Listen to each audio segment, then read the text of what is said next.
Okay, there is so much misinformation in the Arc Raiders community regarding like weapon numbers and stuff right now. It is kind of crazy. A lot of it isn't really the community's fault. In game, they don't really give you numbers that often. They give you like arbitrary meters for like weapon damage and fire rate and stuff like that. And when they do give you numbers, it's when you're upgrading a weapon, it'll say like increased reload speed by 30% or like increased fire rate by whatever. But a lot of like, I'd say 99.9% of the time those numbers are just like flat out wrong. It is like kind of insane. I recollected every single data point, and for each one I have a link in the sheet to the source so you can see it yourself. This sheet has like everything you could possibly want to know about weapons. It has equip speeds, it has the kinetic converter fire rate increases, it is everything. Before we really talk about this sheet, I want to first thank the Anvil community for... I could not have done it without them, honestly. They've told me so much that I wouldn't have been able to do this project without knowing. And then also I'd love to thank Kezek. He's the guy behind the Mega Sheet, if you don't know about that project already. He's encouraged me to continue with this project. I really appreciate it.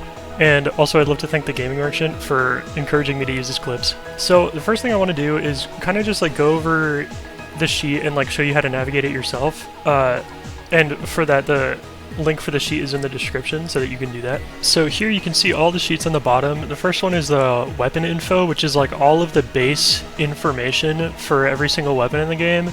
I have like everything that you might imagine. I have like the damage and the bullets that it shoots and, you know, the chamber size. I don't have things like that aren't really used in calculation. Like I don't have arc armor pen, but that's like stuff you can easily find like on the wiki, and that's totally accurate, right? I do have equip time and kinetic converter fire rate, and these are tested for. It's not just, I mean, as you can see, none of them are really the listed 15%, which is really wild. The kinetic converter is just like kind of, it's just wrong. I mean, it just is. Also, not to mention, it just kind of doesn't work on half of the weapons that you can put it on. Before we talk about time to kill, I'm going to really quickly go over the data sources. As you can just see, it's just like every single measured value that I have in weapons info. If you go to the data sources sheet, I have like a linked clip.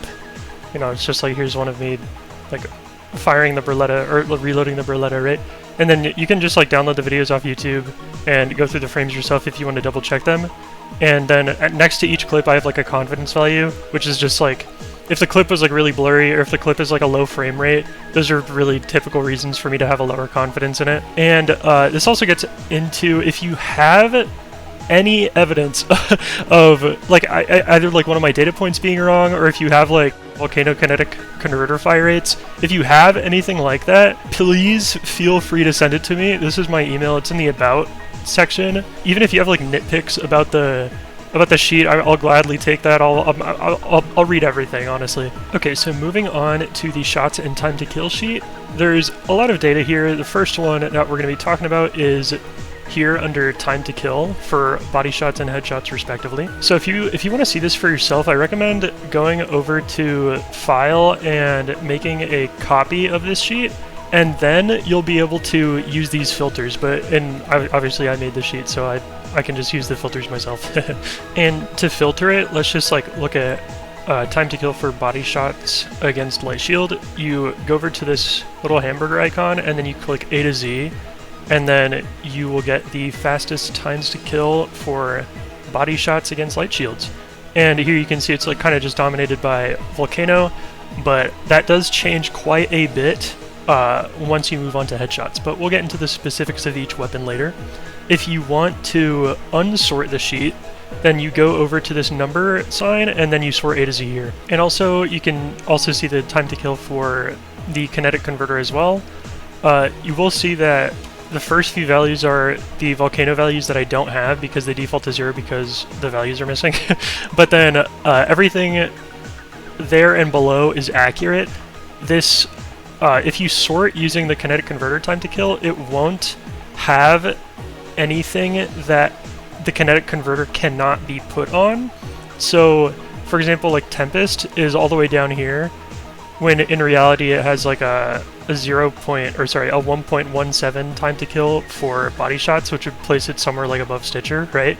But it's not here because it doesn't have kinetic converter. So another metric that people are going to be interested in it is shots to kill. So if we look at like body shots to kill a light shield user, you're going to see that Il Toro is the only weapon that can kill a light and medium shield in 2 body shots.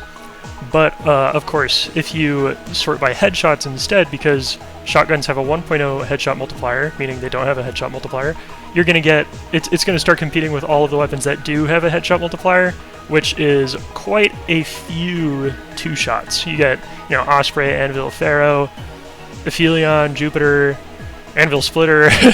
Like, there's quite a few 2 shots in the game. Also, if you're curious, I do also have the bullets required. So, like, the difference between shots and bullets is, like, a shotgun, in a single shot, it'll shoot, like, however many pellets, right? Those are the amount of, like, actual projectiles it's shooting. And I mainly just have this here because it's used in the later calculations, but it's also kind of helpful to see, like, how accurate you need your shots to be. So the next thing is the damage calculation sheet. And here you can see it's shot damage and the DPS. So the big thing here is the difference between cyclic and sustained. Cyclic is just essentially your mag dump damage, your entire magazine's damage divided by the time it takes to dump the entire magazine, right?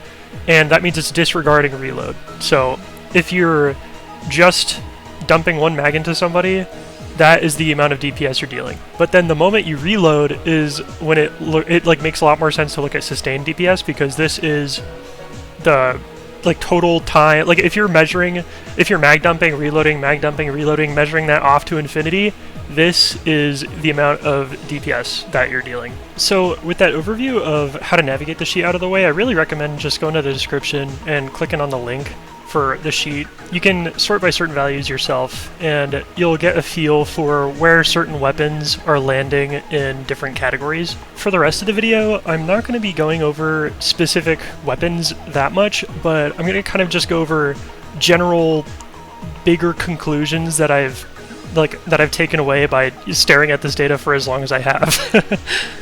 So the first big takeaway is this general concept of poke versus dive weapons. So poke weapons are kind of more focused on, as you can imagine, they're more focused on like being behind cover, peeking out from that cover, shooting once or twice, and then going behind the cover again, right? And then dive weapons are the opposite. It's kind of like assuming your opponent is behind cover. To dive is to run at them or to reposition in some sort of risky way that denies your opponent their cover so that you can confirm the kill, essentially. And while that sounds like it may be like a really abstract concept, like maybe it's hard to quantify, you can actually get a good idea for it with this sheet. So here I have it's sorted by headshot, time to kill, and light shield. And it may be tempting to be like, oh, all the weapons up here are really good and all the weapons down here are really bad, right? Because these have like a slow time to kill. But obviously no one's calling Anvil, Osprey, and like Pharaoh bad weapons, or like Renegade. They're not bad weapons, right? It's just you're probably already thinking like, okay, yeah, they just have like a different strategy that you need to employ to make them useful.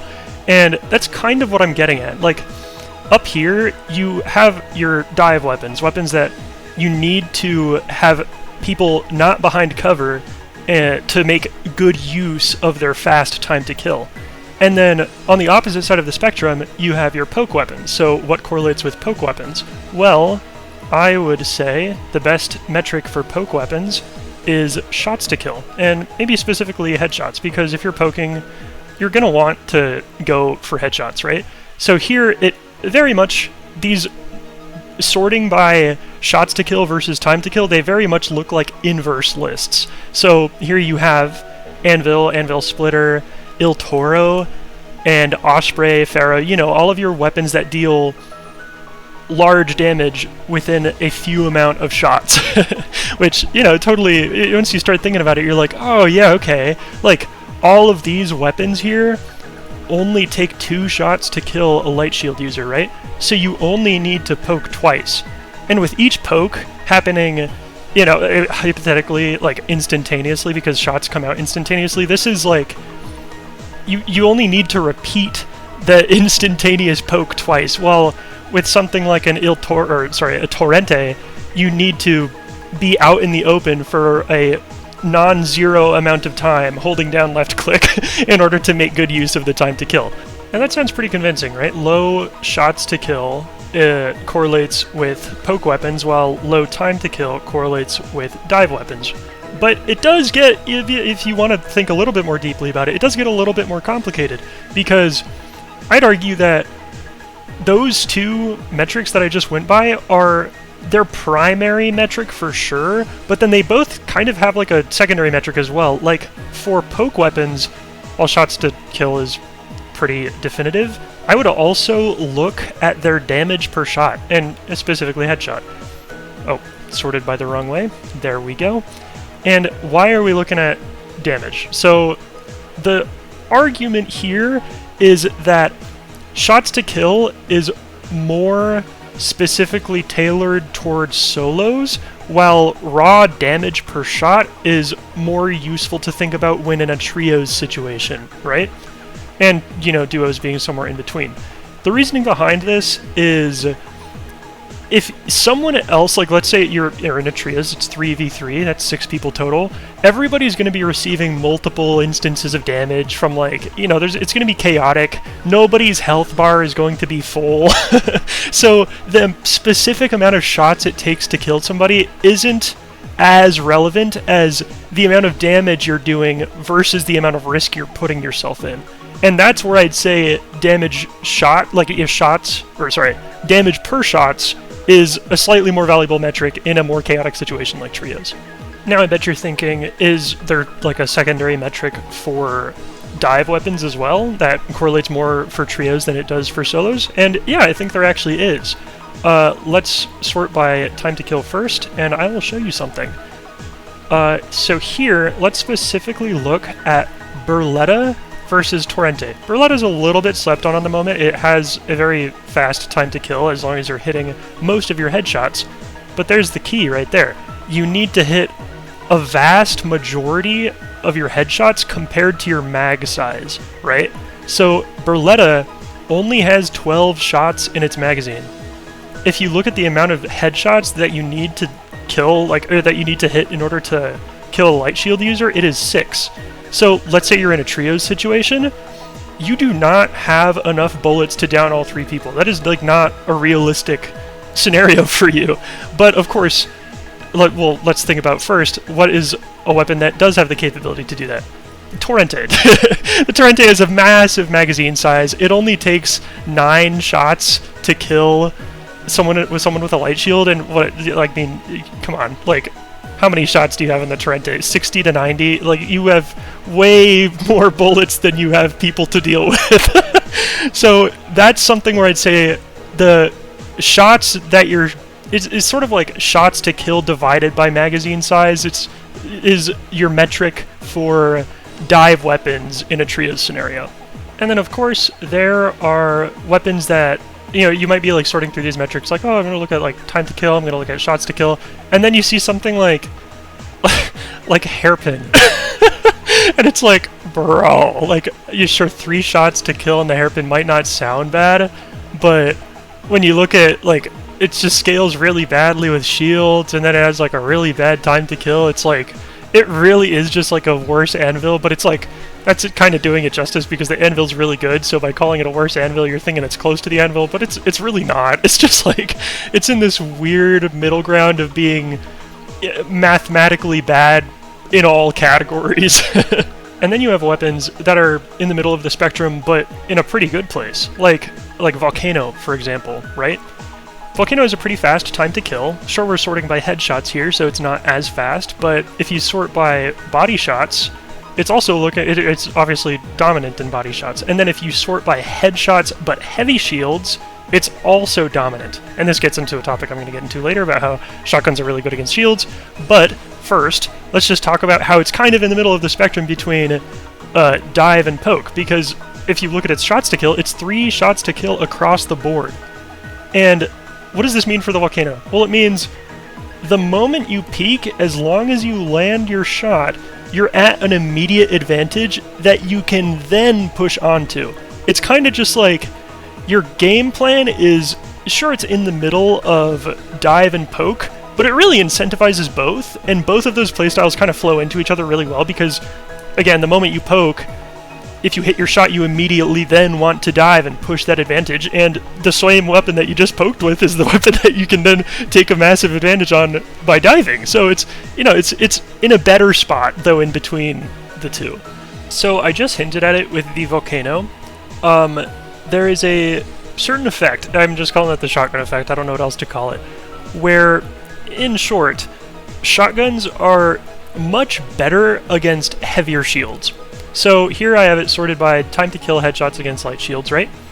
And if you can consider Venator a shotgun-like weapon, I wouldn't disagree with you there, but where's the first shotgun proper? It is Volcano 4, all the way down in 29th place, and then the Volcano levels are really spread out there, and El Toro 4 Summer, yep, El Toro 4 is all the way at 48, right?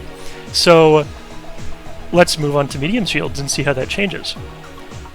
Immediately, you'll notice that now the top 3 weapons above Torrente are all shotguns or shotgun-like weapons. I'm just going to call Venator a shotgun, okay, because it's kind of a shotgun.